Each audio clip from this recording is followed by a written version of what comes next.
വാർത്തകൾ തുടങ്ങുന്നു. പ്രധാന വാർത്തകൾ. പാനൂർ ബോംബ് നിർമ്മാണത്തിന് പിന്നിൽ ഗുണ്ടാ സംഘങ്ങൾ തമ്മിലുള്ള കുടിപ്പകയെന്നു മൊഴി. മരിച്ചവരുടെ വീട് സന്ദർശിച്ചത് നാട്ടുനടപ്പെന്ന് മുഖ്യമന്ത്രി. പിടിയിലായത് സന്നദ്ധ പ്രവർത്തനം നടത്താൻ പോയവരെന്ന് എം വി ഗോവിന്ദൻ.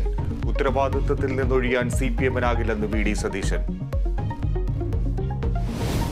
തൃശൂരിൽ CPM-ന് അധിക സ്വത്തുക്കൾ ഉള്ളതായി ED. കണ്ടെത്തിയ വിവരങ്ങൾ തെരഞ്ഞെടുപ്പ് കമ്മീഷനെ അറിയിച്ചു. പാർട്ടിക്ക് രഹസ്യ അക്കൗണ്ടില്ലെന്ന് MM വർഗീസ്. PK വിജുവും MM വർഗീസും ഹാജരായി.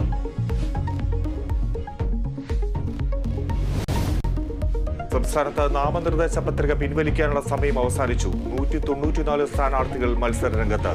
10 പേർ പത്രിക പിൻവലിച്ചു. ആലപ്പുഴയിൽ തന്നെ തോൽപ്പിക്കാൻ ആസൂത്രിത നീക്കമെന്ന് ശോഭ സുരേന്ദ്രൻ.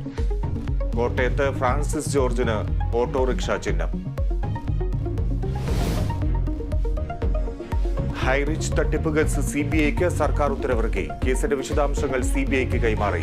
നടന്നത് 1630 കോടി രൂപയുടെ തട്ടിപ്പ്. കേരള സ്റ്റോറി പ്രദർശിപ്പിച്ചതിൽ വിശദീകരണവുമായി ഇടുക്കി രൂപത. സിനിമ പ്രണയ ചതിക്കുഴിയെക്കുറിച്ച് ബോധവൽക്കരിക്കുന്നത്. കേരള സ്റ്റോറി കള്ളക്കഥയെന്ന് പ്രതിപക്ഷ നേതാവ്. ചിത്രത്തിൽ കേരള കമ്മ്യൂണിസ്റ്റ് മുസ്ലിം വിരുദ്ധത മാത്രമെന്ന് MV ഗോവിന്ദൻ.